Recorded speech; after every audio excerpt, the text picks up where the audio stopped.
네. 마이크 없어도 다 들리시죠? 예.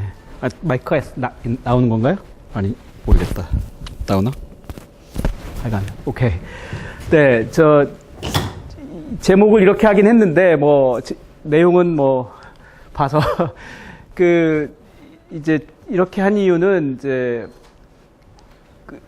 사람한테 이런 열망이 있죠. 제가 이제 역사를 봤더니, 우리가 보통 호모사피엔스 현생 인류가 나온 게 BC 10만 년이라고 하더군요. 근데 우리 문자가 발명된 걸 보통 BC 5천 년이라고 잡거든요. 그러니까 대부분의 현생 인류가 나오고 대부분의 기간에는 사실은 문자가 없어서 기록이 없습니다.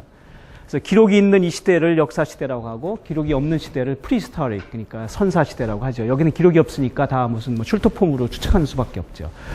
그러니까 그런데 보통 우리가 언어 발명된 거를 BC 한 7만 년, 8만 년 잡습니다.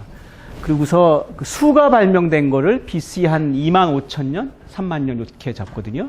그러니까 수가 발명된 게 이제 문자가 발명된 게 훨씬 전입니다. 그래서 기록은 그러니까 언어로 된 문자로 된 기록은 없지만 수로 된 기록들은 있어요. 그래서 이제 요때 어떤 일이 일어났나 사람들이 궁금해하죠. 근데 우리가 이제 예술이라는 게 보통 시각적인 예술, 청각적인 예술 이런 걸 얘기하는데, 음악, 미술 이런 걸 얘기하는데, 보통 현재까지 슐트폰만 놓고 보면 음악이 먼저래요. 그러니까 이게 지금 동물뼈로 만든 플루트인데요. 저게 보통 한 BC 3만 5천 년. 지금 한 BC 4만 년까지도 갈 수 있다고 하거든요, 플루트들이. 그러니까 여기 보시면 실제 연주를 목적으로 만들어진 것으로 보이고, 요거는 안 그런데 한 BC 한 3만 년? 2만 5천 년? 요 정도 되는 동물뼈 플루트들은 음계도 상당히 현대 음계와 비슷한 음계를 가지고 있다고 하거든요. 그러니까 당연히 음계 이론이 나오기 전일 텐데, 이미 지금의 그러니까 우리 음계라는 게 상당히 우리 인스팅트하고 관계가 있는 모양입니다. 이제 그렇고요. 그러니까 시기적으로는 그래서 음악이 가장 먼저 나왔다고 하고, 미술이 이제 적어도 슐트폰만 놓고 보면 그렇습니다. 그러니까 우리가 못 찾고 있는지도 모르는데요. 슐트폰만 놓고 보면 미술, 그러니까 동굴 벽화에 막 이렇게 사냥하는 장면이 나온다거나, 그 다음에 이거가 이제 여기 보시면 이게 이제 빌렌도르프 비너스라는 건데, 머리도 별로 없고 얼굴도 잘 안 보이는데 가슴은 크고 엉덩이도 크잖아요. 여러 해석이 있는데요. 그 중에 보통 많이 하는 해석이 아마도 그 당시 이제 인류가 생존하려면 애들을 많이 낳아야 되니까 다산을 기원하는 좀 샤머니즘적인 걸 거다, 이렇게 추측들을 보통 합니다. 다른 이론도 있더라고요. 근데 그러니까 이제 동굴 벽화도 그렇고 대충 시기가 비슷해요. 대충 2만 5천 년 정도 됩니다. 그러니까 그래서 눈과 귀 중에 시각과 청각 중에 어디가 먼저냐 그러면 적어도 슐트폰만 놓고 보면 청각이 먼저입니다. 그 다음에 나중이에요. 그런 다음에 이제 그러니까 이런 것들을 보면, 그러니까 어떤 상징을, 이게 사람이 진짜 여자가 이렇게 생겼을 리 없거든요. 그러니까 어떤 상징을 표현하고 어떤 과장이 있고 어떤 상징을 표현하고 있다. 그러니까 우리가 알고 있는 예술의 개념과 상당히 비슷하죠. 아주 사실적이지 않거든요. 당시에 나오는 동굴 벽화도 보면 사실적이지 않아요. 용맹함을 강조한다거나 날쌔을 강조한다거나 어떤 자기들의 어떤 비유를 표현하고 있거든요. 그러니까 원래 미술은 원래 시작부터 사실적이지 않았어요. 수가 카운팅이 이제 여기 보시면 이게 한 3만 5천 년, 2만 5천 년쯤 되고, 수도 비슷합니다. 이게 이제 그래서 카운팅과 미술이 대충 비슷한 시기에 나온 것 같아요. 그러니까 시각적인 거가. 그러니까 카운팅이라는 건 대충 우리가 생각하는 눈으로 보는 어떤 예술이라는 걸 뭔가 상징을 생각할 때쯤에 만들어진 거예요. 그게 요때쯤인데, 여기 아시다시피 이제 보통 추측하는 거는 이 세로줄이 이게 뭔가 세는 거, 카운팅한 거, 기록일 거다라고 추측하는 거거든요. 당시에 연산 개념도 덧셈 개념도 있었던 걸로 보이고요. 그러니까 나는 이만큼 잡았고 얘는 이만큼 잡았고 이렇게 하니까 우리 올겨울 날 수 있을 거야, 이런 거죠. 그러니까 카운팅이 대충 이 사람 인류의 당시 종족의 어떤 생존을 위해서 겨울 나기 전에 충분한 사냥감을 잡았는지를 세기 위해서 나왔을 거라고 추측해요. 그러니까 기본적으로는 인류 생존의 필요로 나왔다. 그러니까 그래서 그 당연하긴 하지만 수학이 대충 루트로 거슬러 올라가 보면 그 어떤 그 문명의 필요에 의해서 나온 것으로 추측할 수 있습니다. 기록상으로는 그렇습니다.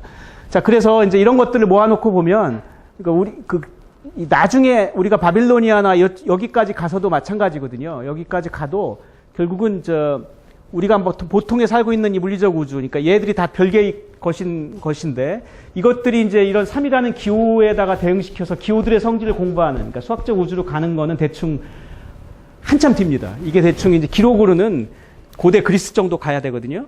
그러니까 고대 그리스라는 게 이제 고대 그리스 중에서 아테네 시대를 보통 말하는데요. 아테네 시대라는 게 BC 한 800년 정도 되거든요.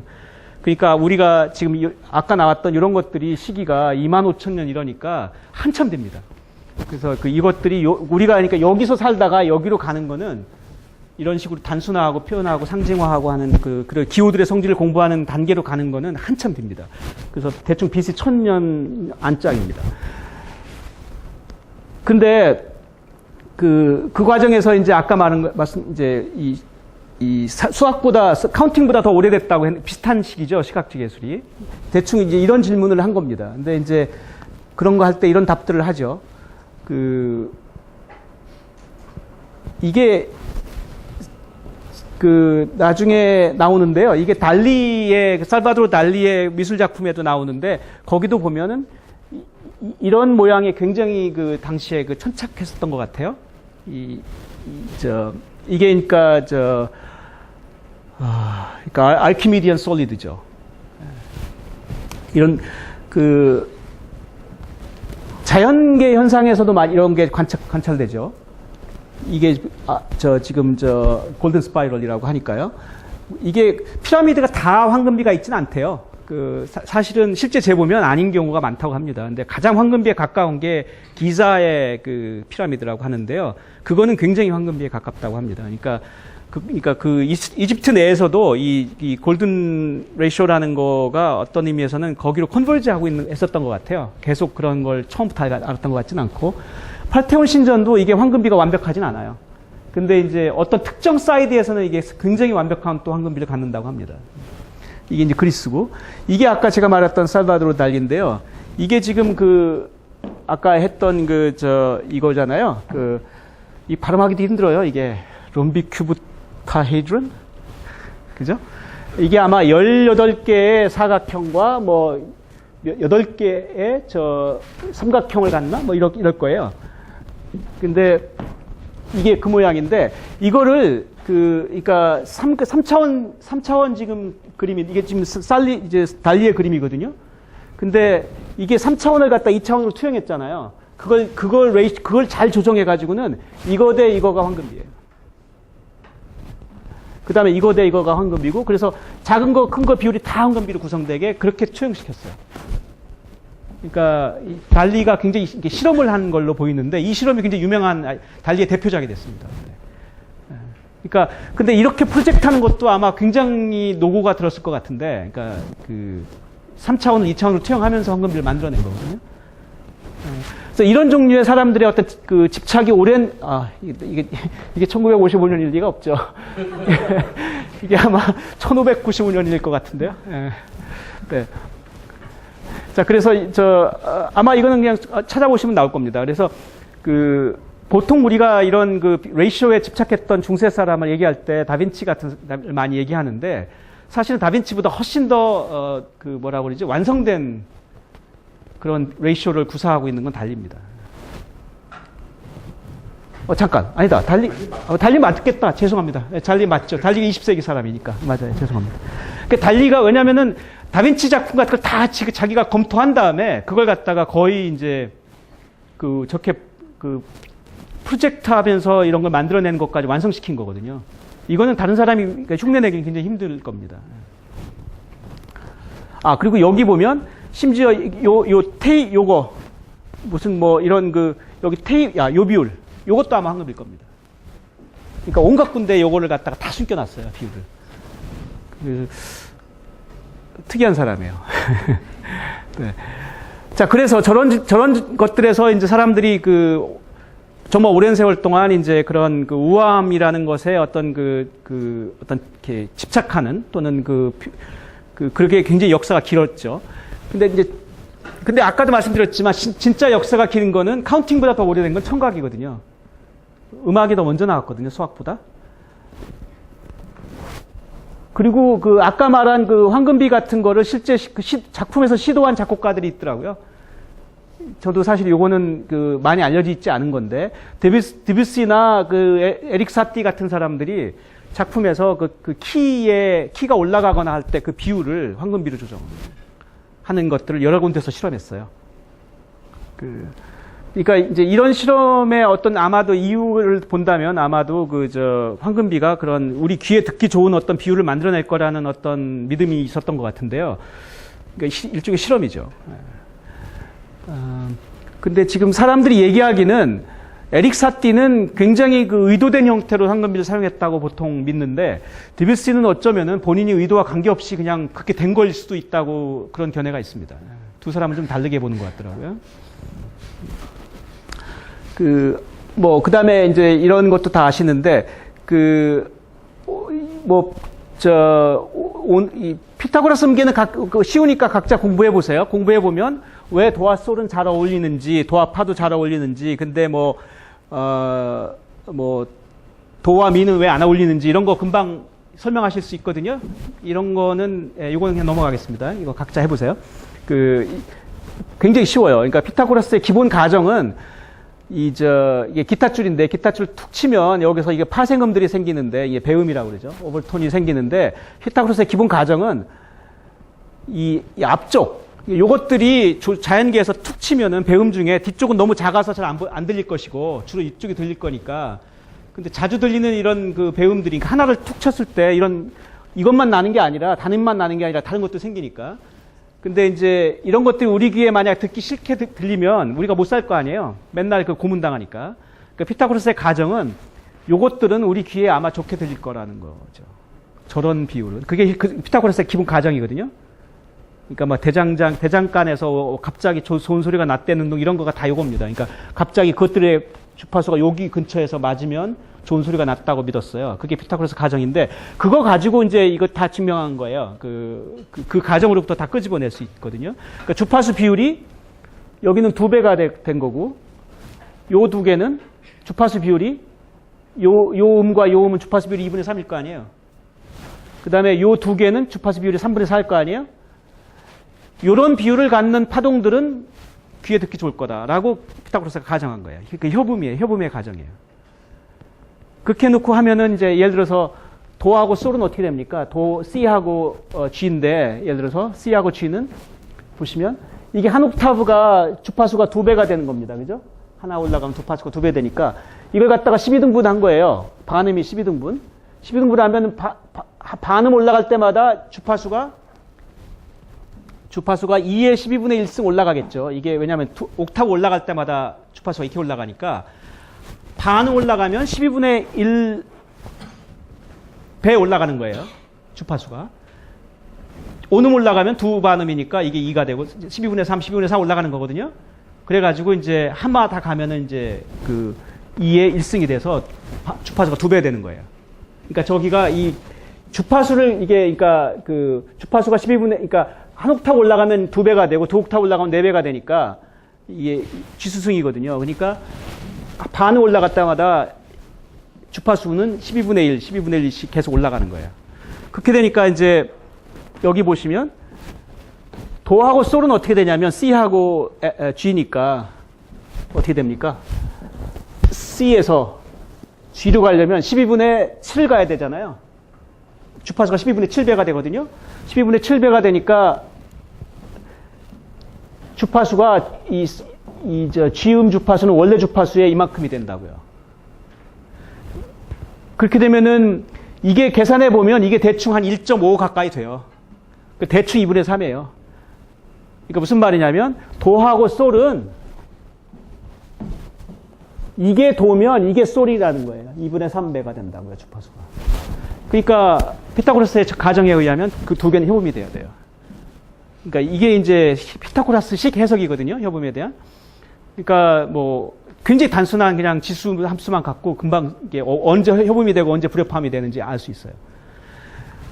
그러니까 이런 거는 이미 그 피타고라스가 언제 사람이냐면 BC 그러니까 한 400년, 4세기 이 정도 사람이거든요. 그러니까 이때 이미 다 알고 있었다고요. 근데 지금 제가 말한 설명은 물론 피타고라스 설명은 아니에요. 피타고라스는 주파수라는 거 없었으니까 그 당시에는 이런 개념을 몰랐겠죠. 지금 이건 요즘식 해석이죠. 이 해석은 이제 이 해석을 한 사람은 푸리에죠. 이렇게 해석한 사람은. 그러니까 제가 지금 들은 거는 푸리에의 피타고라스 해석이에요. 예. 그 아까 제가 이렇게 문명이 색깔이 많이 변했다고 그랬는데, 그러니까 그 BC 25,000년에 카운팅부터 시작했는데 그때 이제 인류의 생존의 필요로 시작했단 말이에요. 그러고 나서는 이제 한참 가요. 그런데 그게 바빌로니아 이집트 문명이 대충 언제냐면은 BC 3000년에서 한 1000년 정도 됩니다. 그러니까 요때인데, 그러니까 그때까지, 그러니까 바빌로니아가 지금 이라크 근처고요. 여기는 이제 여기인데, 여기가 그러니까 굉장히 그러니까 실용적인 수학을 주로 했죠. 그 바빌로니아가 실용적인 수학을 한 이유는 여기 보시면 여기가 어디입니까? 이라크가. 여기로 가면 유럽이고요. 오른쪽으로 가면 아시아고 내려가면 아프리카니까 세계 대륙이 만나는 교역의 요충지잖아요. 그러니까 국제 교역이 활발했던 곳. 그러니까 보통 아라비아에 그러니까 보통 그 어디예요? 그러니까 그 바빌로니아의 무슨 상인이라거나 막 이런 것들을 보통 많이 연상하잖아요. 그러니까 장사꾼들이 많았던 곳이에요. 그러니까 이제 그래서 보통 이집트는 기하를 많이 했고 바빌로니아는 대수를 많이 했다고 합니다. 아무래도 장사를 하려면 대수를 해야 되겠죠. 예, 비례식 풀어야 되고 하니까 방정식 풀어야 되니까. 예. 그래서 장사가 때문에 대수를 많이 했고 이집트는 이제 기하를 많이 했다고들 보통 합니다. 근데 아시다시피 그 뒤로 나서 한 이제 BC 한 800년, 900년 가면 이제 이렇게 되는 건데 왜 갑자기 저렇게 바뀌었을까라는 얘기들을 많이 하거든요. 그러니까 색깔이 너무 다르잖아요. 전혀 바빌로니아나 이집트에서는 그런 추상화대가 없단 말이에요. 보통 우리가 얘기할 때 이런 얘기해요. 여기 바빌로니아 때 예를 들어서 이집트에서는 아시다시피 당시에 가장 중요한 거는 농사를 져야 되고 그다음에 뭐 이러니까 이제 역법이 캘린더가 중요하니까 달력을 만드는 게 중요했는데 원래 이집트 한 초기만 해도요. 달력이 1년을 360일로 봤습니다. 그러니까 360일짜리 달력이 맞을 리가 없잖아요. 그러니까 개판이죠. 뭐 농사 졌는데 이게 뭐 엉망이 되고 그다음에 이제 무슨 완전히 엉망이 돼요. 그다음에 이제 보통 많이 하는 것 중에 여기 나일강이 여기인데 이게 나일강인데 이 나일강 범람에서 왜 다 막 이제 그러니까 미리 예상을 해야 되는데 저런 달력 360일짜리 달력을 맞을 리가 없거든요. 그래서 달력을 맞추기 위한 굉장히 지난한 노력이 있다가 이집트 중반 이후로는 대충 달력이 365일로 가요. 근데 365일짜리 달력이 됐는데 여전히 안 맞죠? 1년이 365일인가요? 365일 더하기 6시간. 정확하게는 365일. 세종 때 한국에서 처음으로 우리나라 자체의 달력을 만들었는데요. 그때 달력이 365일 더하기 5시간 57분 얼마입니다. 그러니까 세종이 굉장히 정확한 달력을 만들었어요. 세종이 만든 건 아니겠죠. 그분 자기 신하들이 만들었겠지만. 근데 그게 한 20년 걸렸다고 하거든요. 세종 때 만든 달력이. 근데 당시에 기록을 찾아보면 그때 지편전이랑 이쪽에 학사들이 모여서 그 달력을 20년 걸쳐서 만들었는데 세종 때 세종이 명령해서 만들었는데 그때 사용한 이론이 이 바빌로니아가 만든 달력을 갖다가 그 달력 이론을 가져가서 한국의 의도랑 이런 걸 다 재가지고 거기에 고친 거랍니다. 그러니까 여기서 간 거죠. 시기적으로는 한참 뒤라서 한 1000년이 넘는 차이가 있어서 우리가 어떤 오센티시티 이런 걸 주장할 수는 없어요. 그러니까 그렇잖아요. 1000년 전에 만들어 놓은 거 이론을 가져다가 고친 거니까 어댑트한 거니까 그렇지만 이제 그런 걸 만들어야 되겠다는 생각을 한국에서 처음 한 거는 세종 때랍니다. 근데 요때 그런 걸 했는데 그러니까 달력이 안 맞으니까 맨날 뭐 이게 365일로 해도 여전히 안 맞고 뭐 이래가지고 한번 대홍수가 나서 사람들 많이 죽고 나면 일반적으로 당시에 귀족들이랑 신관 그러니까 제사 지내는 이런 사람들이 다 목을 내놔야 됐대요. 못 맞췄다고. 그래서 원래 이집트 때는 잔인한 나라라 심지어 심하게 사람들이 많이 죽었을 때는 파라오도 왕도 목을 내놔야 되는 경우도 있었다고 합니다. 그러니까 당시에는 좋은 캘린더를 만드는 거, 역법을 만들어내고 수학을 하는 건 거의 목숨이 걸린 일이었죠.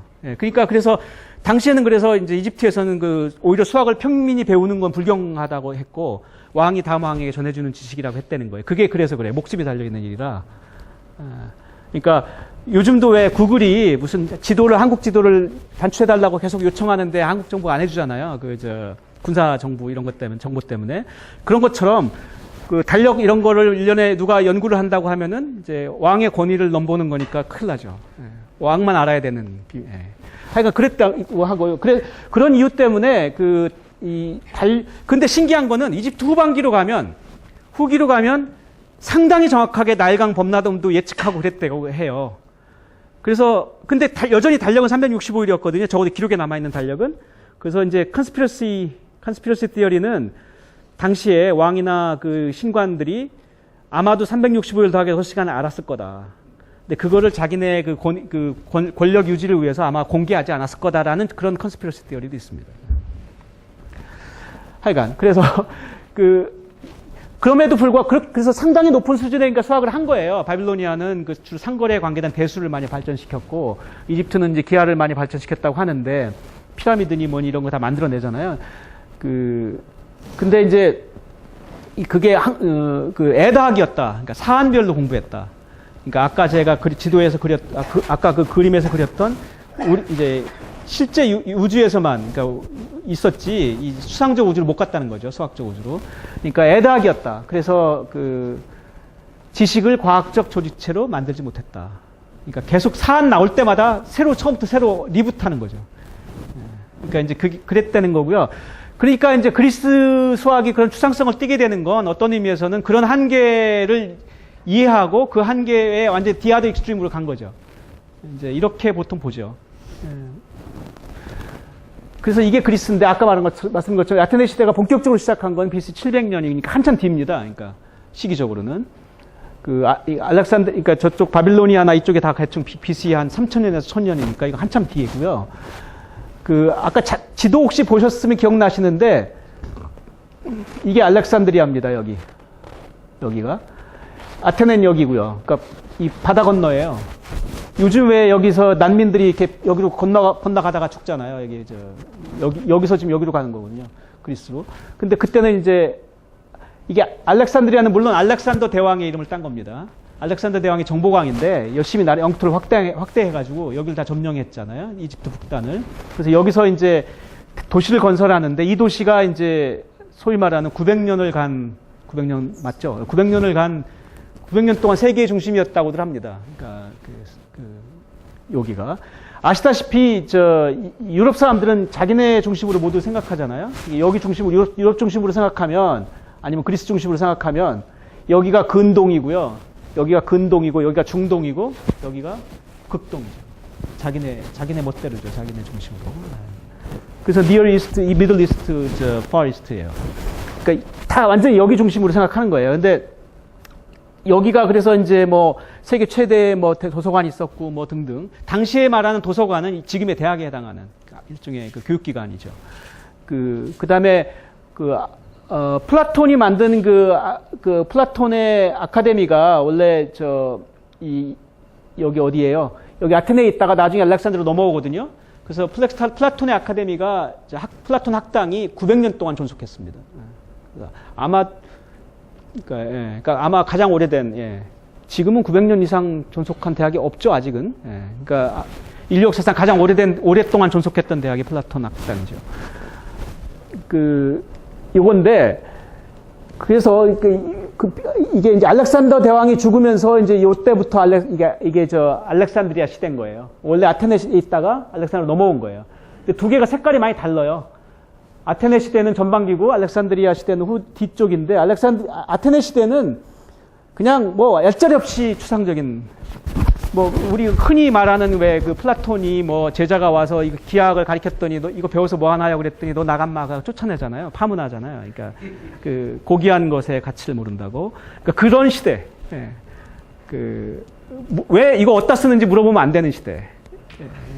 요때가. 그러니까 이제 우리가 보통 그래서 플라톤적이라고 말하는 게 그런 거죠. 근데 이제 알렉산더 대왕이 죽을 때 알렉산더 대왕의 스승이라는 게 아리스토텔레스인데요. 그러니까 이때 같이 죽어 다음에 죽나 그래요. 알렉산더 대왕 죽고 나서 요때가 대충 이제 그래서 아테네 시대의 종말이에요. 아테네 시대는 철저하게 추상적인 시대. 그러다가 이제 이게 알렉산드리아로 넘어왔잖아요. 근데 알렉산드리아에서는 이제 색깔이 좀 달라져요. 전대의 그런 추상적인 성취, 뭐 그런 플라톤과 이런 피타고라스 성취를 계승했지만, 플러스, 그걸 갖다가 실제 문제에 응용하는 것도 주저하지 않는, 더 이상 이제 이거 어디다 쓰나 해도 쫓아내지 않아요. 이제 그렇게 이게 두 개의 색깔이 많이 다릅니다. 나중에 르네상스에서 왜 그 고대 그리스를 재발견한다고 그러잖아요. 했다고 그러잖아요. 그거는 요거가 아니고요.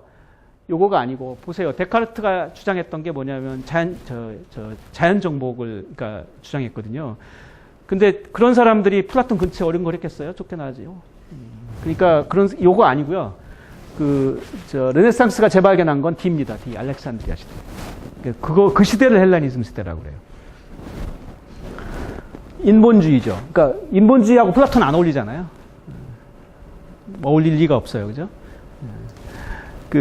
알렉산드리아 시대가 이렇게 실제 응용도 시작하게 된, 그러니까 예를 들어서 여기 보시면 알렉산드리아는 바다에 있기 때문에요. 항해를 많이 했단 말이에요. 교역도, 여기도 교역의 중심지죠. 아프리카, 배 타고 가면 유럽, 오른쪽으로 가면 아시아니까, 여기가 이제 소위 말하는 완전히 국제교역 항해인데, 그러니까 항해를 많이 해야 되고, 그러니까 이제 뭐 삼각법으로 자기 위치도 알아야 되고, 뭐 이런 걸 한 거죠. 옛날에 아테네 시대에 그런 거 상상도 안 했죠. 어디 그런 고귀한 지식을 그런 천박한 것에다 쓸 수가 없죠. 예. 이제 그래서 다르고요. 그랬는데 이제 여기서 달라졌다는 거고, 아까 왜 1년에 365일 나게 6시간이라고 그랬잖아요. 그 달력을 기록으로는, 역사상 기록으로 그 달력을 처음으로 찾아낸 사람은 이 사람입니다. 에라토스테네스. 그러니까 알렉산드리아 시대 와서 대충 한 AD 0년 요때쯤에 찾은 거예요. 기록상으로는. 저때 와서야 이제 정확한 달력이 생긴 거예요. 그러니까 달력 없이 오래 사는 거예요. 그러니까 정확한 달력 없이. 이게 보통 이제 알렉산드리아가 역사적으로 파괴된 거는 AD 요때거든요. 600년. 7세기인데 요때 이제 아랍 사람들이 와서 다 파괴시키는데 불살라 버리는데요. 플라톤이 이제 아카데미가 요때니까 900년 같고요. 그 전에 이제 학문적으로 아테네 시대의 종말을 보통 요때라고 그래요. 히파티아가 죽었을 때. 그래서 히파티아를 가리켜서 인류 역사상 첫 번째 여성 수학자이자 여성 천문학자라고 그러고, 또 그러면서 또 알렉산드리아 시대의 마지막 수학자라고도 합니다. 이제 그 뒤에 있었던 수학자들한테는 좀 억울한 소리인데, 그죠? 그게 왜 그러냐면 이제 공식적으로 요때부터인데, 요때부터 이제 로마 시대로 가는데요. 적어도 수학의 역사에서, 인류 수학의 역사에서 암흑기가 AD 6세기에서 14세기, 800년이에요. 요때는 인류 역사상 가장 적은 진보가 일어났던 때. 어떤 사람은 과장해서 수학에서 한치도 진전이 없었다. 800년 동안. 그렇게 얘기하거든요. 이제 그 모든 책임은 로마 문명에 있다고 그렇게 하죠. 그러니까 수학과 과학에 관한의 입장에서 인류 역사상 가장 덜 기여한 문명이 로마 문명입니다. 이거는 뭐 다 아시니까. 이거는 그냥 수학과 학생들이니까 상식적으로 그냥 기억하셔도 되는데, 보통 기록으로는 아시다시피 구텐버그의 금속의 활자가 15세기에 나왔어요. 근데 구텐버그의 금속 활자가 나오고 나서 가장 많이 인쇄된 게 성경이라고 하잖아요. 가장 많이 인쇄되고 읽힌 게 성경이라고 합니다. 바이블이라고. 근데 보통 이제 두 번째가 좀 컨트로버셜해요. 두 번째로 많이 인쇄되고 읽힌 책은 뭐냐? 성경은 너무 이건 도저히 비교가 안 되니까 그냥 제쳐두고, 넘버 2가 뭐냐가 조금 컨트로버스가 있어요. 근데 지금 제가 위키피디아에 의하면 두 번째로 많이 인쇄되고 읽힌 게 유클리드 원론입니다. 이게 근데 조금 아니라고 주장하는 사람들도 있어요. 그래서 이게 저도 어디 가서 얘기할 때 조금 이게 자신이 없는데, 근데 아마 거의 위키피디아는 그렇게 주장을 해요. 그래서 아마 여러 사람들이 아마 어그리 하는 게 아닌가 일단 생각이 드는데요. 그러니까 그 정도로 많이 읽힌 거예요. 그러니까 중세 유럽의 그러니까 이세술 이후니까 중세죠. 그러니까 그 유클리드의 이 영향력은 우리가 지금 생각하는 것보다 훨씬 그러니까 깊어요. 그러니까 그 정도로 많이 찍혔다는 거는 누군가 디맨드가 있었다는 뜻이잖아요. 그러니까 이게 이제 수학자들 눈으로는 이게 좀 약간 이게 어거지 같은데, 이게 보통 그 책에 이 철학책 같은 데서 또는 그 문명사 같은 책들에서 요 얘기는 유클리드 원론의 그러니까 적용 예로 많이 나옵니다. 이게 신기하죠. 예를 들어서 미국 독립선언문도 유클리드적 사고에 영향을 받았다 그러면서 이 얘기를 들어요. 이게 뭐냐면은 뭐 일단 공리, 그러니까 어그리어블한 거, 반박하기 쉽지 않은 거, 이런 걸 이제 공리로 쓰는 거죠. 모든 사람은 평등하게 태어났다. 반박하기 쉽지 않잖아요. 그래놓고 이제 어쩌고 저쩌고 그런데 막 한 다음에 그러므로 영국으로부터 독립해야 된다 그래요. 무슨 말이냐면, 그러니까 독립 안 하면 막 지금 있는 이런 상태가 계속될 것이므로 우리가 뭐 이런 식으로 이제 논리를 전개하는 거죠. 그러니까 이런 걸 그래서 다 유클리드적 사고의 적용 예라고 들더라고요. 그러니까 유럽에서는 이런 게 그러니까 굉장히 중요한 부분인 거예요. 그 문화에. 뉴턴 프린키피아는 철저하게 유클리드적이죠. 공리 놓고 증명하고 결론 내고. 그러니까 그래서 뭐 거의 그 유클리드적 사고의 거의 모범 여기라고들 하더군요. 하여간 제가 그래서 지금 말한 걸 정리하면, 그러니까 그 수학은 시작으로 루트를 거슬러 올라가 보면 기본적으로 어떤 문명의 필요 또는 그 생존의 필요에 의해서 나온 게 맞는 것 같고요. 그렇고 그게 추상적인 단계로 간 건 한참 뒤였고, 그리스로니까. 그러고 나서 다시 또 알렉산드리아 시대 이후로 가면, 특히 로마 시대로 가면 철저하게 또 유용적인 것만 하거든요. 그러니까 이제 그래서 이걸 이제 변증법이라는 관점으로 보면 어떤 의미에서는 이 두 개의 어떤 긴장 관계가, 그러니까 추상성과 유용성의 어떤 심미적인 측면과 그 어떤 실용적인 측면의 어떤 그 긴장 관계가, 그러니까 수학의 역사로 대충 볼 수 있어요. 이거는 그 뒤로 와도 돼요. 그러니까 중세 유럽으로 오면은 그 르네상스 나고 나서 계몽 시대가 있고 철저하게 실용적입니다. 그러니까 수학이 그 갈릴레오부터 시작해서 뉴턴이나 이런 사람들의 모티베이션을 보면 다 어떤 문제를 풀기 위해서 하잖아요. 뭐 천체 운동이고 뭐고 기본적으로 어떤 그 수학 자체의 어떤 고귀함이라는 의식은 별로 없어 보이거든요. 적어도 계몽 시대는. 그게 바뀐 거는 대충 19세기 가야서입니다. 그러니까 19세기 가서 사실은 이런 고차 방정식의 insolvability 같은 문제, 그러니까 거의 인류가 당시에 당면했던 중요한 문제들이 해결되면서 어떤 의미에서는 이런 사고의 어떤 힘이 드러나면서 이제 세상이 바뀐 거죠. 그러니까 그래서 우리가 익숙한 그런 그 추상적인 현대 수학의 전통은 사실은 거의 19세기 정도라고 봐야 되는 것 같아요. 그 전만 해도 굉장히 모티베이션들이 분명했거든요. 이제 그런 걸로, 그래서 수학의 역사를 이런 그 두 관점의 어떤 긴장 관계로 볼 수 있다는 것 같고요. 이제 지금 21세기에, 그러니까 이런 거는 결국은 이런 긴장 관계의 한 축이지, 어느 한계가 갑자기 등장한 건 아닌 것 같아요. 양쪽의 그 긴장 관계는 계속될 것이고요, 앞으로도. 이거는 이제 보통 그 수학이 어떤 식으로 발전하느냐에 대한 그 일반적인 과학 철학자들의 주장입니다. 토마스 쿤이 쓴 거에 의하면 일반적인 과학의 발전은 연속으로 이렇게 발전하는 게 아니고 이런 식으로 불연속으로 발전한다고들 하잖아요. 근데 이제 다른 분야에서는 무슨 뭐 양자역학이 나왔다거나 뭐 상대성 이론이 나왔다거나 이제 이런 건데, 아니면 뉴턴 역학이 나왔다거나 기존의 어떤 한계를 넘어가는 새로운 패러다임 만드는 건데, 수학에서는 어떠냐? 이거는 제가 아마 보신 분들도 있을 텐데, 뭐 아시다시피 이런 것들이 보통 우리가 알고 있는 유명한 난제들이잖아요. 그리고 이제 특히 뭐 갈로아는 제 개인적으로 뭐 저는 갈로아를 이제 우상처럼 여기는데, 갈로아는 그러니까 오차 방정식이 일반근이 없다라는 거를 그냥 문제를 푼 사람이 아니고, 그걸 푸는 과정에서 이렇게 세상을 바꾼 사람인 거죠.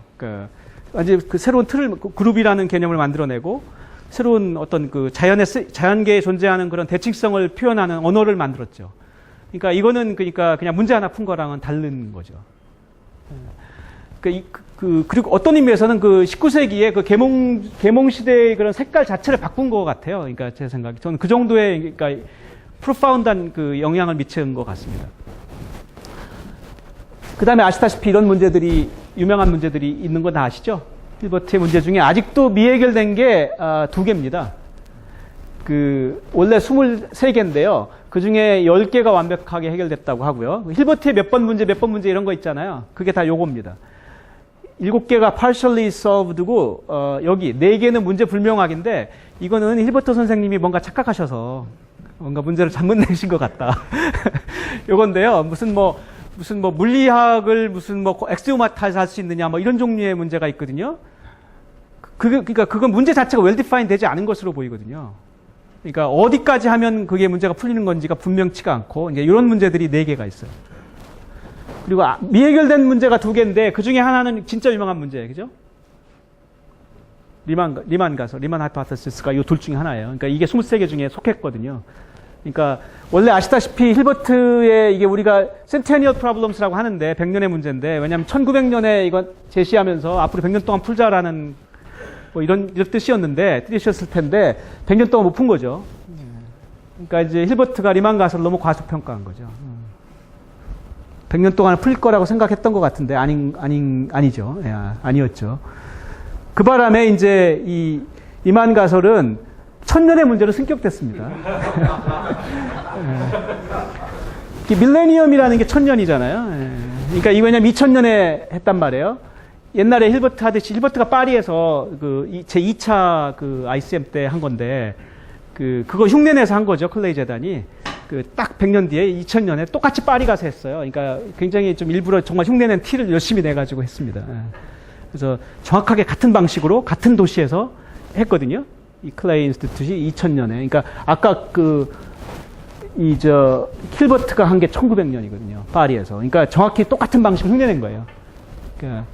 그래서 했는데 2000년은 단지 21세기가 출발하는 게 시기일 뿐만 아니라 앞으로 2000년에서 3000년까지 새 1000년이 시작하니까 이제 밀레니엄. 그래서 앞으로 1000년 동안 풀자. 그래서 일곱 문제를 했는데, 물론 허망하게 한 개는 금방 풀렸고. 네, 그렇죠. 예, 뻥까레는. 그 다음에, 예, 근데, 원래 페럴만이 필드상을 2006년에 수여받았는데, 이제 본인은 안 받았지만, 수여받았는데요. 근데 IMU에서는 기록상으로는 여전히 수여했다고 필드상 수상자 명단에 이름 적고 있습니다. 이름 적고 가로하고 그냥 뭐라 하겠지? 리퓨스드라고 이렇게 쓸 거예요, 아마. 예. 그래서 적어도 IMU 기록으로는 필드상 수상자예요. 예. 받든 안 받든 그건 자기 마음이고. 예. 이렇게 돼 있어요. 근데 이게 2006년인데, 이 클레이 재단에서 이 사람한테 100만 불을 수여를 결정한 건 한참 뒤입니다. 아마 2010년인가? 그럴 거예요. 그러니까 검증하는데 그러니까 필드상보다 오히려 클레이 재단 심사가 더 까닭스러운 것 같아요. 예. 그러니까 언뜻 생각하기에는 필드상 수상이 결정된 시점에서 돈을 줘도 됐을 것 같은데 안 하더라고요. 또 그렇게. 뭔가 다른 기준이 있는 모양입니다. 제가 정확히 그건 제가 모르겠는데 클레이 재단이 갖고 있는 어떤 기준이 있나 봐요. 그래서 어쨌든 간에 본인이 100만 불도 거부했어요. 예. 그래서 필드상을 거부할 때만 해도는 그런 그 사람이 갖고 있던 상처라든지 이런 특히 해밀턴이 그렇게 못되게 굴었다고 하더라고요. 그렇게 그냥 뭐라고 그러지? 룩다운하고 그랬답니다. 그러니까 옛날에 해밀턴을 그렇게 존경했대요. 이제 페럴만이. 그래서 미국에 방문해 있던 기간에 콜롬비아에서 이제 턱을 할 때 굉장히 이 사람이 설레고 이랬답니다. 해밀턴한테 자기가 드디어 발표할 수 있구나. 근데 해밀턴이 들어와서 이렇게 앉아있더니 그냥 아는 척도 안 하고 다시 나갔다는 것 같아요. 하여간 좀 과장된 건 있는데 기본적으로 해밀턴이 굉장히 페럴만한테 굴욕감을 줬다고 이렇게 알려져 있습니다. 이 사람이요, 해밀턴이 얼마나 2006년에 제가 마드리드 갔었단 말이에요. 근데 이제 그날 첫날 이제 개막식에서 이제 수여하는데 페럴만이 안 왔습니다. 이렇게 발표했어요. 잔볼이. 그 당시 IMF 프레지던이. 근데 그랬더니 아마 그날 수여하는 사람이 스페인 왕이었는데 이 사람도 몰랐나 봐요. 그거를 미리 연락을 못 받았나 봐요. 거기서 앞에서 황당해하고 이러고 있더라고요. 그러니까 그걸 아마 미리 얘기를 안 해주는 모양입니다. 그래갖고는 좀 이상해. 왜 안 알려줬지? 그렇고 그러고 나서 이제 그 사람을 이제 설득하기 위해서 자기가 직접 이제 세인트페터스버그에 갔던 얘기, 이런 얘기를 그때 했어요. 그래서 그랬구나. 그러고서 이제 그날 저녁 때 첫 번째 이제 플리너리 렉처를 저녁 때 했어요. 그날 첫 번째. 그거를 이제 해밀턴이 했어요. 그 기조 강연을. 그날 저녁 때. 그러니까 그래서 꽁 대신 닭이라고 이제 페럴만이 안 왔으니까 해밀턴이 어쨌든 최고의 전문가니까 그 사람 강연 들으려고 거의 사람들이 다 앉아 있었어요. 그 개막식 했던 장소라서. 그러니까 뭐 플리너리지만 진짜로 많이 사람들 앉아 있었는데 몇천 명이. 그 사람이 거기서 강의를 안 하고 제 기억에 15분, 20분 넘게를 안 하고 버티고 있었어요. 그래서 왜 그러냐고 그랬더니 트랜스페런시를 쓰겠다고 했다는 거예요. 근데 프로젝터를 이제 원래는 안내하기를 그 프로젝터 없다. 그러니까 저기 오버헤드 프로젝터 없으니 다 컴퓨터로 해오라고 했는데 이 사람 우겨가지고 그런 게 어딨어 이제. 그래갖고는 이 사람이 이제 아마 난 그거 있어야 된다고 우겼나 봐요. 그래서 하나를 그래서 어떻게 수배해서 가지고 놓은 거예요. 근데 자기는 두 개가 있어야 된다는 거예요. 하나 놓고 움직이잖아요, 이게. 그 하나도 어디 가서 정말 겨우 구해다 놨던 건데, 시작할 때. 근데 자기 두 개 없으면 안 한다고. 그래서 거기서 그 몇천 명 놓고서 거기서 15분, 20분을 그냥 있더라고요. 그래서 세상에 나 저런 인간도 있구나. 그래서 굉장히 못됐습니다, 그 사람이. 결국은 어딘가에 어느 옆에 어디 뭐 대학에 어디 누가 뭐 가가지고 하여간 얻어와가지고 결국은 했어요. 너무 굴욕적으로. 그래서, 그러니까 그러니까 해밀턴이. 그러니까 저러니까 페럴만 같은 사람이 상처를 받지 이런 생각이 들더라고요. 이거 이제 제가 본 거라서 이게 사실 실제로는 그 사람의 뭐 제가 모르는 다른 사이드가 있을 수도 있는데 적어도 이 장면은 도저히 상상하기 힘든 장면이었어요. 이해가 안 가더라고요. 거기서 그날 좌장이 에프임 잘마노프였어요. 그 플리너리 렉처의 좌장이. 거기서 그러니까 좌장은 얼마나 가가지고 일단 시작하면 구해오겠다. 막 그렇게 계속 설득을 했는데 까딱도 안 하고 여기 버티고 있더라고요. 그래서 야 저런 사람도 있구나. 네. 그래서 젤마노프 선생도 선생님도 이렇게 성격이 좋은 분이지만 또 그렇다고 아주 이지고잉만 하는 분은 아니거든요. 근데 그때 화나신 게 지금까지도 아마 안 잊혀지나 봐요. 그런 일이 있었어요. 그래서 이 포앙카레 컨젝처는 참 약간 허망하게 1000년을 가야 되는데 불과 몇 년 만에 해결이 됐습니다. 다른 것들은 지금 1000년에 갈지 어떨지 모르겠어요. 하여간 1000년 동안 풀자는 걸로, 그래서 밀레니엄 프로블럼스라고 합니다. 이런 문제들이 쭉 있는데요. 이제 제가 몇 개 문제는 몇 번 얘기한 적도 있고 한데 우리 여기 혹시 학부생들 손 들어 보실래요? 몇 명 정도 돼요? 아까 조금 전에 말했던 페럴만 얘기는 이거는 여러분들이 공부를 좀 하셔야 될 것 같고요. 찾아보세요. 이거는 뭔지 다 아시나요? 이게 소위 말하는 그린타워 정리인데요. 이걸로 이제 필리상을 받았는데요. 이 사람이 원래 이게 이제 정수론 문제인데 이 사람이 원래 정수론 한 사람은 아니란 말이에요.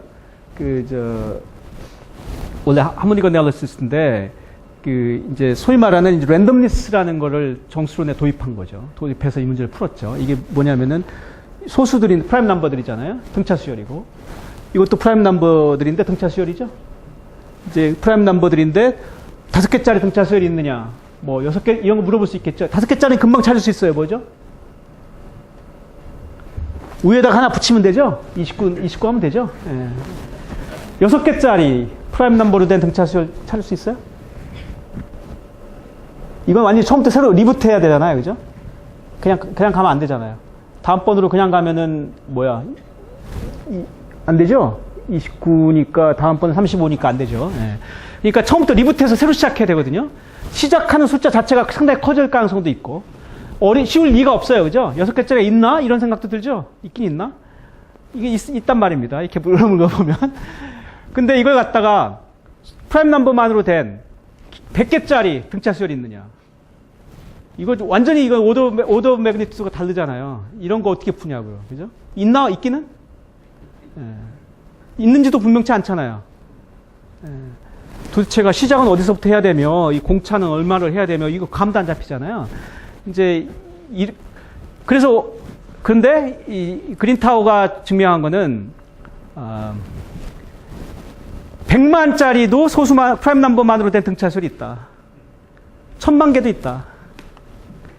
1억 개도 있다. 임의의 길이를 갖는 프라임 넘버만으로 된 등차수열이 항상 있다. 이게 이거거든요. 등차는 얼마나 커지는 겁니까? 지멋대로 그건 뭐 아무거나 상관없어요. 아무 등차. 예, 아무 등차나. 하여간 임의의 길이 여기서 길이라는 건 개수. 그러니까 이거 믿기 힘들잖아요, 사실. 그러니까 당연히 어려우니까 못 풀었지 그 전에. 그러니까 이제 알려진 상당히 프라미넌트한 문제였는데 이제 이걸 푼 건데요. 근데 이 사람은 이제 이건 원래 당연히 정수론자들이 처음에 물어봤겠죠. 그 기본적으로 넘버 티어리 문제니까.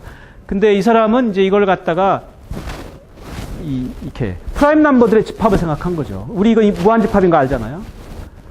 근데 그 안에 있는 놈들이 어떤 지멋대로 있는 건지 어떤 질서가 있는 건지 이런 문제잖아요, 지금. 그러니까 이 프라임 넘버들의 집합이 무한 집합에서 예를 들어서 100만짜리 등차 수열을 그 안에서 끄집어낼 수 있는 거죠.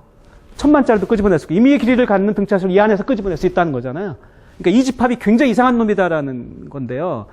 근데 그거를 이제 증명한 건데 그거를 이 사람은 이제 랜덤리스를 갖고 했어요. 그러니까 그래서 무작위성을 도입해서 정확한 수도 랜덤리스라고 하던데. 그러니까 그 랜덤리스라는 걸 이 정수론의 영역에서 아주 파워풀한 툴로 만드는 거죠. 이거는 그러니까 문제 하나 푼 것보다 훨씬 큽니다, 영향이.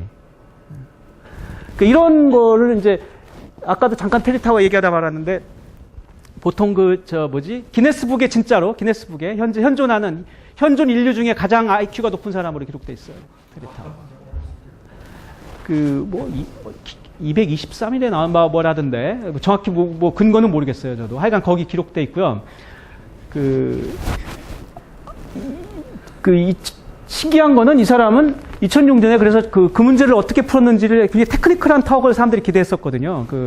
근데 그날도 굉장히 딥하고 필라소피컬한 턱이었어요. 제가 들으면서는.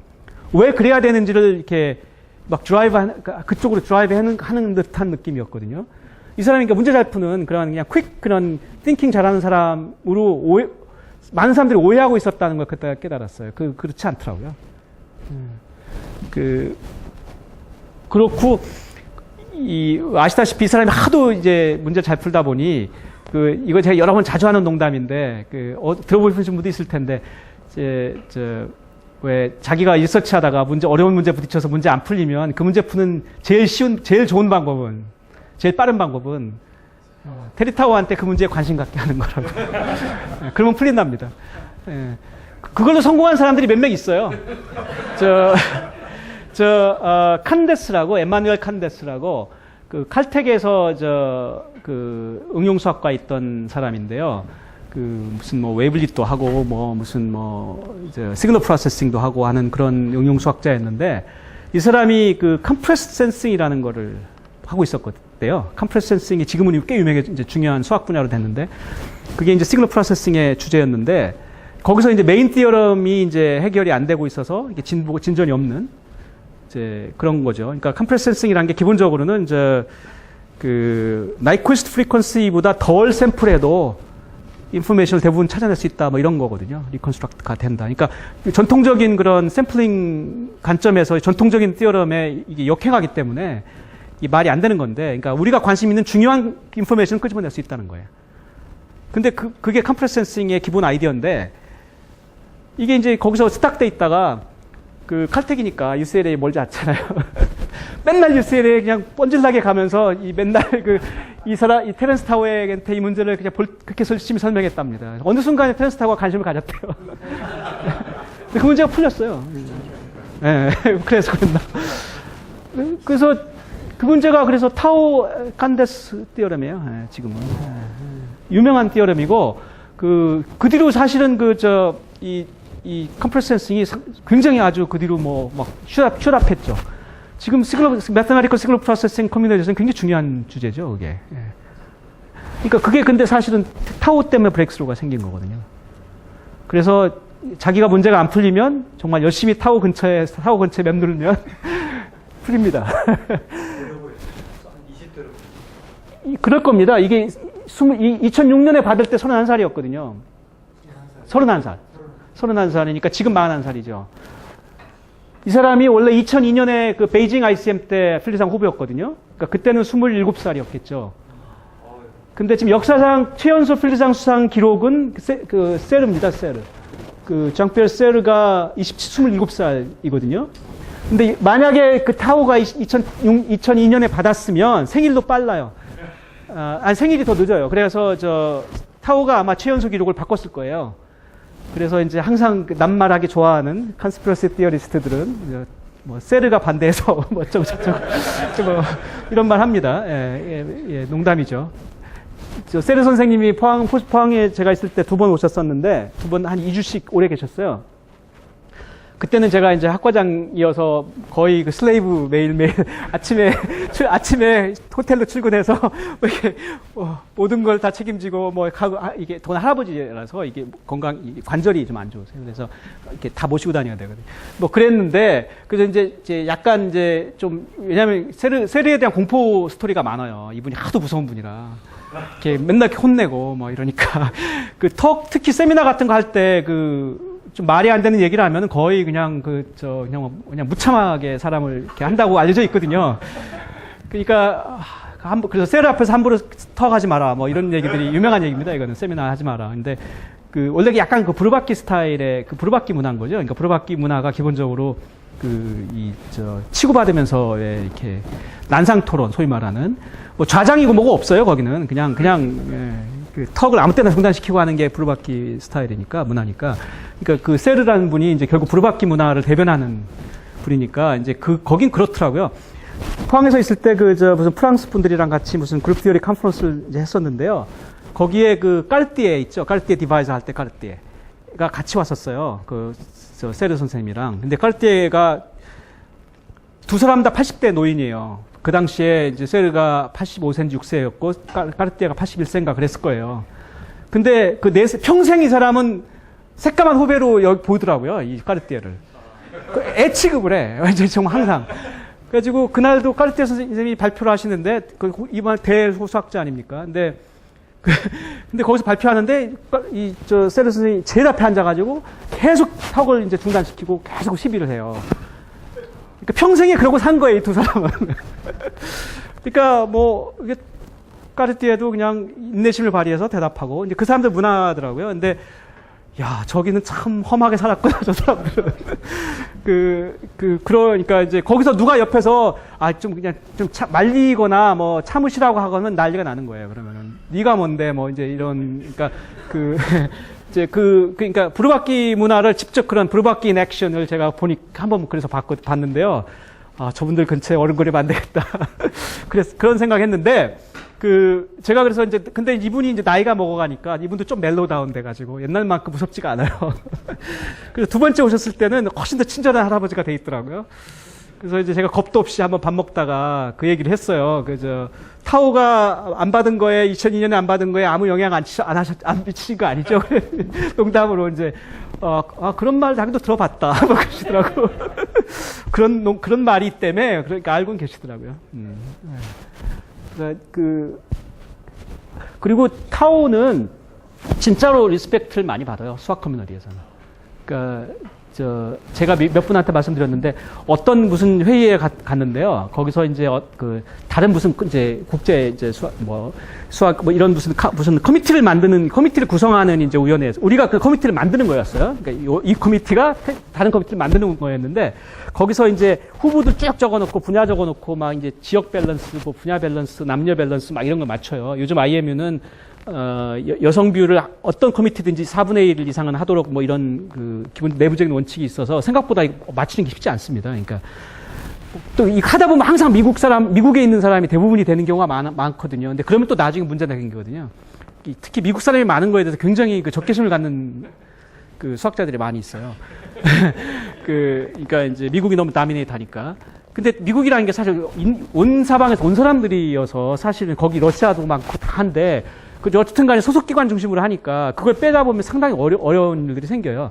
그래서 빨간 분야도 넣고 막 이런 거 하는데 거기 보면 무슨 arithmetic geometry 이런 식으로 분야를 막 쓰거든요. PD, 무슨 PD, 스타캐스틱 PD 이렇게 하다가 거기다가 이제 타오가 있었어요. 그 후보 중에. 그러더니 분야를 뭐라고 써야 되지? 가로하고 거기 딱 그랬더니 서로 얼굴 보더니 mathematics지 뭐.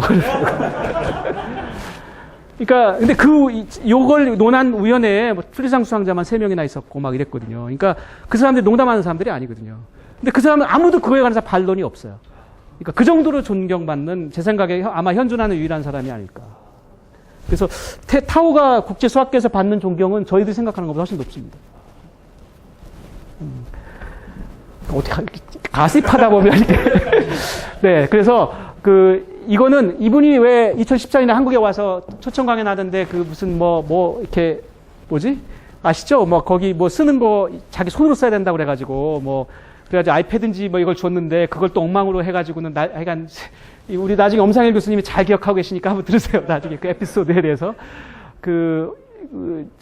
굉장히 훌륭한 업적을 최근에 그러니까 트윈 프라임 컨젝처는 아직도 안 풀렸습니다. 아직도 안 풀렸는데 트윈 프라임 컨젝처에 관해서 지난 몇십 년 동안 가장 최고의 브렉스루라고 불리는 그런 텐터티브한 결과를 이분이 냈어요. 자, 그래서 아시다시피 이런 난제 왜 하냐? 결국은 우리가 뭘 모르는지를 알려주니까, 그죠? 그러니까 이걸 왜 모르는지를 이해하는 거 하면, 그러니까 우리 현재 지식의 한계, 이론의 한계를 이제 아는 거니까. 그 난제는 그래서 이제 일종의 그러니까 파일럿 가이딩하는 그런 역할을 한다는 거죠. 제가 이제 여기까지는 그러니까 우리가 순수하게 우리가 무엇을 알고 무엇을 모르는가의 문제를 다루는 수학의 영역이었고요. 뒤쪽은 이제 시간이 없어서 사실은 더 이상 못할 것 같은데요. 제가 바빌로니아적 수학이라고 쓴 건 표현을 이해하시겠죠. 그러니까 문제 해결하는 이런 건데, 그러니까 이런 것들이 다 이제 결국은 어떤 문제들을 우리 인류가 당면한 문제들을 해결할 수 있는가? 이제 이런 문제들의 이제 규모들이 너무 커지다 보니, 그러니까 특히 클라이밋 체인지 같은 거는 기후 변화 같은 건 너무나 방대한 데이터, 그러니까 저번에 왜 드미스타스미스라고 왔었잖아요. 알파고 만든 사람. 여기 카이스트에서 강연했잖아요. 그분 말이 지금 그러니까 알파고와 비슷한 방식으로 그 문제를 기후 변화를 자기 이제 추하해보는 게 자기 다음번 목표래요. 근데 그게 이 바둑의 문제보다 훨씬 규모가 크다고 그러더라고요. 그러니까 이 클라이밋 데이터들을 가지고 결국은 그걸 학습해서 어떤 식으로 변할 건지 아니면 어떤 파라미터들을 조정해야 되는 건지 이런 것들에 대해서 이제 이해를 하겠다는 건데 그게 규모가 훨씬 크대요. 그러니까 이런 문제들, 그러니까 이제 결국은 우리가 이제 그렇게 방대한 데이터들에다가 어떤 방식을 넣으면 이제 이게 이제 메시지일 텐데 사실 딥러닝이 수학자들이 안 하던 건데요, 그동안은. 근데 사실 수학적인 문제가 생각보다 많이 있더라고요. 저희도 좀 최근에 좀 봤거든요. 그랬더니 연구소에서 좀 봤더니 그러니까 몇 가지 나오는 수학적 주제가 한 가지는 이 머신러닝이 기계학습이 왜 아주 나이브하게 말하면 이런 건데요. 그러니까 예를 들어서 제가 회사 대표예요. 회사 대표인데 신입사원을 2명을 뽑았어요. 새로. 신입사원이 왔어요. 처음에 선입견이 없으니까 두 사람이 보고서를 저한테 내요. 근데 제가 선입견이 없으니까 두 사람의 보고서를 다 처음에 100% 신뢰해요. 근데 한참 가다 보면 저도 이제 학습을 하는 거죠. 하다 보니 얘가 낸 이 보고서는 맨날 틀리고 엉터리예요. 그러니까 신뢰도 0.1로 줄었어요, 이제.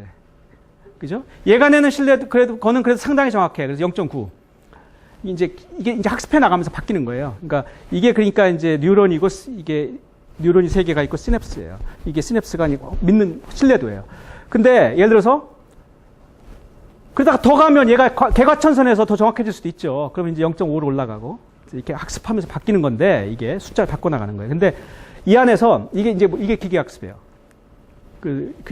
신뢰도를 바꿔 나가는 건데, 근데 예를 들어서 얘가 한국말로 보고서를 냈느냐, 영어서 보고를 냈느냐. 한국말로 보고서 내면 엉망인데 영어로 보고서 내면 그래도 좀 나아. 그럼 0.05, 여기는 0.4. 그죠?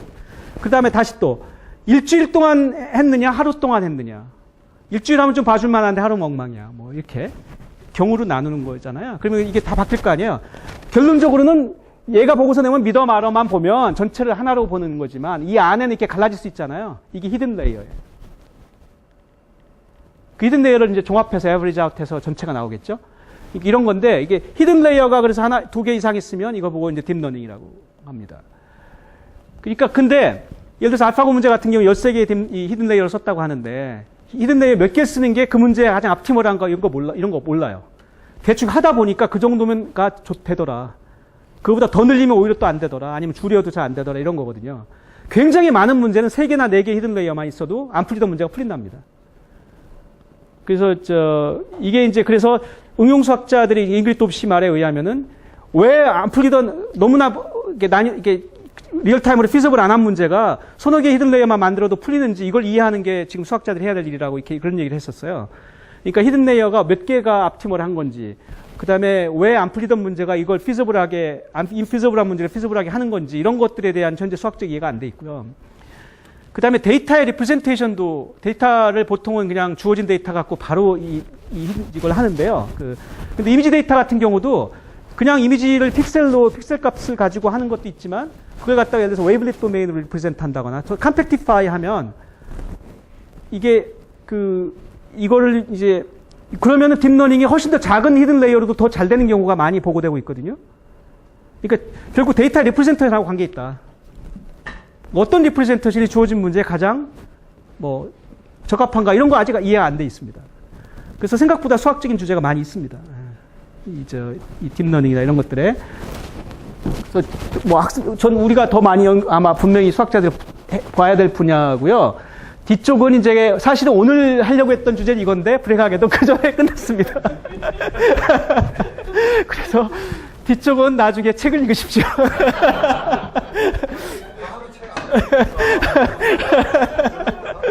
아니 근데 사실은 제가 원래 예상했던 것보다 시간을 많이 썼는데 앞쪽에서 근데 이제 가십하느라고 많이 썼는데 근데 어떤 의미에서는 이런 가십은 어디가 제가 쓰기도 뭐하고 말할 때밖에 할 수 없는 거라서 다른 거 읽을 수 있는 거 그냥 읽으시고 이런 가십 듣는 게 더 생생하지 않나요? 그래서 여기는 그냥 그러면은 그러니까 한 것만 할게요. 비둘기집 원리 다 아시잖아요. 근데 이런 거 다 아는데 사람들이 이거 그죠? 여기에 여기 지금 비둘기집 9개인데 여기 11마리 있으면 어딘가에 2마리 들어가는 거 우리가 다 알잖아요. 근데 이렇게 해가지고 가보면 이런 거 있어요. 이거는 확률을 좀 생각해 보시면 요거는 지금 35개예요, 비둘기집이. 근데 비둘기 16마리밖에 안 되거든요. 그러면 얘네들이 랜덤하게 들어가면 사이좋게 그냥 다 하나씩 들어가면 되는데, 그죠? 그러면 한 군데 2명 들어갈 이유가 하나도 없는데, 근데 랜덤이라는 게 그게 아니거든요. 얘네들이 의지와 관계없이 랜덤하게 들어가면 신기하게도 98.32%의 확률로 어느 집엔가에 2놈이 들어간다. 2놈 이상이. 그러니까 이건 뭐냐면, 그러니까 이거는 비둘기집 문제가 아닌데 비둘기집 문제하고 비슷한 일들이 여전히 일어난다. 그러니까 이제 이런 거가 이제 우리가 이렇게 표현하는데요. 그래서 저도 확률이라는 걸 저희 대학 다닐 때만 해도는 확률이라는 걸 거의 커리큘럼에서 많이 안 가르쳤고요. 수학에서는. 따로 개통과나 이런 데 가면 몰라도. 그래서 이런 것들 잘 배울 기회가 없었어요. 저는 학부를 물리과 다녔는데요. 그랬더니 이제 연력학이나 통계학 할 때 그래도 조금 배웠는데, 그래봤자 굉장히 엘리멘트리 했고, 그것들의 어떤 아까 말했던 그런 테리타워가 그런 정수론 문제를 그런 식의 관점으로 푸는 이런 종류의 사고방식에 전혀 노출되어 있지 않았었어요. 근데 그래서 제가 이제 마무리 지면서 드리고 싶은 말은 이런 랜덤리스라는 개념이 굉장히 많은 수학의 이게 메인스트림에 좀 들어오고 있는 게 아닌가 지금 시대가. 그래서 요즘 젊은 학생들은 좀 그런 것들도 좀 관심을 갖고 좀 봐야 되는 게 아닌가. 그러니까 특히 저 같은 경우는 다이내미컬 시스템이나 이런 거는 저희 때는 거의 배울 기회가 없었는데 얼거리틱 디어리나 이런 거는 거의 배울 기회가 없었어요. 이제 근데 요즘은 무슨 그 뒤로 예를 들어서 2010년에도 필드상 받았던 누구죠? 이스라엘 사람? 이스라엘 사람이 누구죠? 랜덴 스트라우스.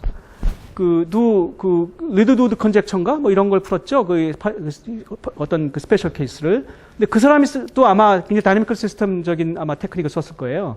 그러니까, 그래서 이런 것들이 굉장히 지금 어떤 의미에서는 저희 때는 참 상상하기 힘들었던 변화인 것 같아요. 그래서 이런 것들을 우리 학생들은 조금 그런 트렌드의 변화라거나 어떤 이런 거는 그러니까 단지 유행의 변화라기보단 제 생각엔 좀 더 펀더먼털한 변화인 것처럼 보이거든요. 그래서 이런 거를 수학 학생들이 좀 관심 가져야 되는 게 아닌가 이런 생각이 들었어요. 저는 그런 걸 미스한 세대인 것 같아요. 저는 그냥 호기심의 차원에서 이런 게 조금 이해하는 정도지. 제가 어떤 훈련을 받은 적이 없어요. 그래서 그런 거는 좀 안타깝더라고요. 이런 예는 그냥 아주 트리비얼한 예고 금방 계산해 보면 되는데 이제 일종의 왜 이런 일이 일어나는 건 한번 생각해 볼 만한 것들이 같아요. 예. D는 그냥, 그래서 이제 이런 일들이 실제 아벨상도 받고, 뭐, 이러죠.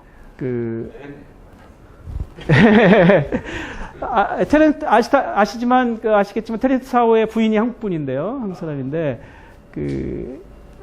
좀 약간 수학계에서 좀 지탄을 받은 적이 있었어요. 이게 또 가십이네. 2009년에 미국 수학회랑 한국 수학회랑 대한 수학회랑 뭐 조인 미팅을 서울에서 했었는데 이대에서 그때 이분이 이제 기조 강연을 했단 말이에요. 그때 이제 강연 내용이 포안크레 컨젝처에 관한 리치 플로우에 관한 거였을 거예요. 그러니까 자기 전공이 아닌 거 강연을 많이 해요, 이 사람이. 그리고 자기 무슨 블로그를 이 사람의 블로그의 킹 아니에요. 블로그에 막 올리다가 나중에 책으로 내고 그러는데 무슨 랜덤리스 앤 무슨 책이 그게 아마 블로그에 있던 걸 책으로 만든 걸 거예요. 근데 거의 블로그의 제왕이에요. 그러니까 너무나 호기심이 많아서 새로운 결과가 아주 그런 게 나오면 자기가 먼저 공부한 다음에 자기의 이해한 바를 거기다 써요. 그래서 어떤 걸 공부하고 싶으면 거기 이 사람 블로그 뒤져보면 가장 이해할 만한 이렇게 설명이 보통 나와 있어요. 그러니까 그런 의미로 굉장히 컨트리뷰션이 많은 사람이에요. 수학계. 이 사람 한번 블로그를 보세요. 근데 이 사람이 그 당시도, 그러니까 어떤 사람은, 그때 누구였지, 그때? 강연장에 있었던 어떤 사람이었는데, 누구는 자기가 들었던 리치 플로우 강연 중에 처음으로 이제 맥 센스 했다고, 그런 말도 하더라고요. 그러니까 왜냐면 자기가 이해한 걸로 완전 리포뮬레이트 해서 얘기하거든요, 이 사람이. 그러니까, 그래서 천재죠. 당연히 천재인데, 천재라고 해도 그게 그런 일반, 훨씬 더 쉬운 텀으로 사람들에게 설명하는 걸 잘하는 건 보통 아닌데, 이 사람은 좀 특이한 것 같아요. 근데 그때 제가 왜 이 얘기를 끝내려고 하냐면, 이분이 그때 이제 서울대 상상관에서 아마 묵고 있었을 텐데, 호암관에서 이제 가족이, 아들이 하나 있고, 그래서 와이프랑 뭐 친정가, 부인의 친정가, 이렇게 어머니랑 뭐 이렇게 이렇게 온 식구가 다 왔는데, 차를 이제 거기 비서가 누가 몰고 오는 차를 이대로 오고 있었는데 중간에 이제 시간이 아슬아슬했었어요. 근데 오다가 아들 무슨 뭘 놓고 왔대요. 장난감인지 뭔지를. 근데 애가 막 찾으니까 그 와이프가 반드시 돌아가서 그걸 갖고 와야 된다고. 근데 여기 지금 1000명이 앉아서 기다리고 있었거든요. 그래서 그날도 한 15분, 20분 늦게 시작했을 거예요. 해밀턴이 갑자기 생각나더라고요. 그래서 근데 그런 보통의 미국식 상고에서는 애가 너가 잘못한 거니까 일단 가서 아빠를 내려드리고 다시 가자라든지 뭔가 그렇게 하는 게 정상이었을 것 같은데 일반적인 미국식 양육법인데 그걸 돌아가서 해가지고 1000명을 기다리게 하고 그러더라고요. 그래서 참 특이하다 그랬었습니다. 그래서 하지만 테리타워가 잘못한 건 없습니다. 네. 네, 그래서 네, 그러니까 너무 가슴만 해서 죄송합니다. 근데 네, 맞습니다.